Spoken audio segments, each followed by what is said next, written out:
Okay जी, welcome back. सो आज हमने पढ़ना है resistivity and it's dependence. Basically resistivity क्या होती है? रेजिस्टिविटी हमारे पास होती है रेसिप्रोकल ऑफ कंडक्टिविटी। सेम यही होगा कि अगर हमने कंडक्टिविटी फाइंड आउट करनी है तो इसका मतलब है वो हमारे पास रेसिप्रोकल है किसका?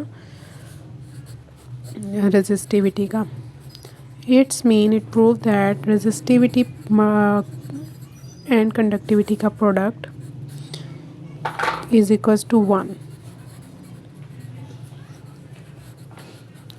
अब हमने बात करनी है फैक्टर्स किन किन के ऊपर डिपेंड करता है। अगर हम लोग रेजिस्टेंस की बात करें तो वो हमारे पास उसका डायरेक्ट रिलेशन है, रेजिस्टेंस का डायरेक्ट रिलेशन है with L and inverse relation है एरिया। इट मीन्स कि जितनी लेंथ ज़्यादा होगी उतनी ज़्यादा रेजिस्टेंस होगी, बट जितना क्रॉस सेक्शनल एरिया ज़्यादा होगा उतनी रेजिस्टेंस कम होगी।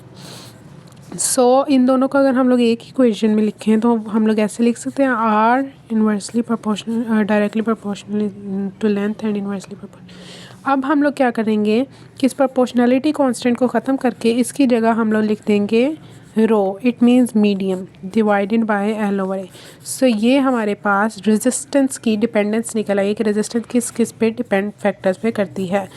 उसके बाद हमारे पास आ जाता है नेक्स्ट ओके। अब आप लोगों ने बताना है, आप लोगों ने कमेंट्स में बताना है कि रेजिस्टेंस जो सा है उसका क्या टेम्परेचर के साथ कोई यानी रिलेशन है, क्या टेम्परेचर इफ़ेक्ट करता है रेजिस्टेंस को और आइदर नॉट।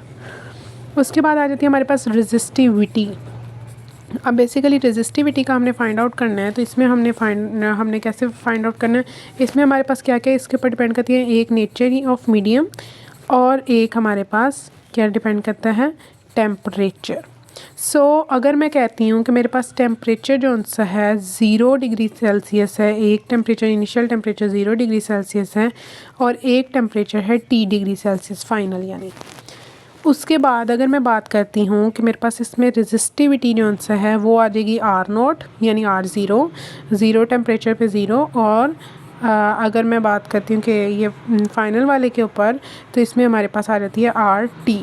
तो मैं इसको लिख सकती हूँ इन दोनों को, resistance cross R naught sorry delta R0 minus RT is equals to delta R। ये लिख सकते हैं हम लोग क्योंकि डेल्टा R किसके इक्वल है, R0 माइनस RT के। फिर उसके बाद अगर मैं लिखूँ कि delta R is directly proportional to T degree Celsius and delta R is directly proportional to R0।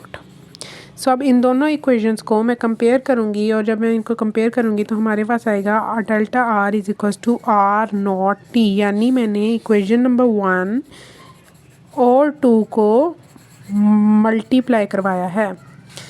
Delta R is equals to R0 T।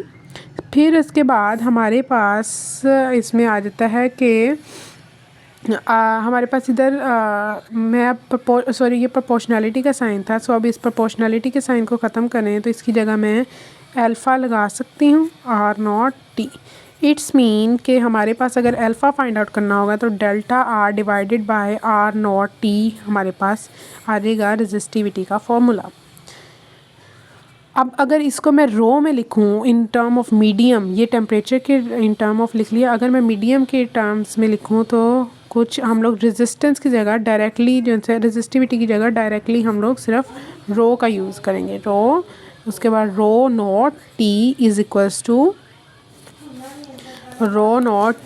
Equals to alpha.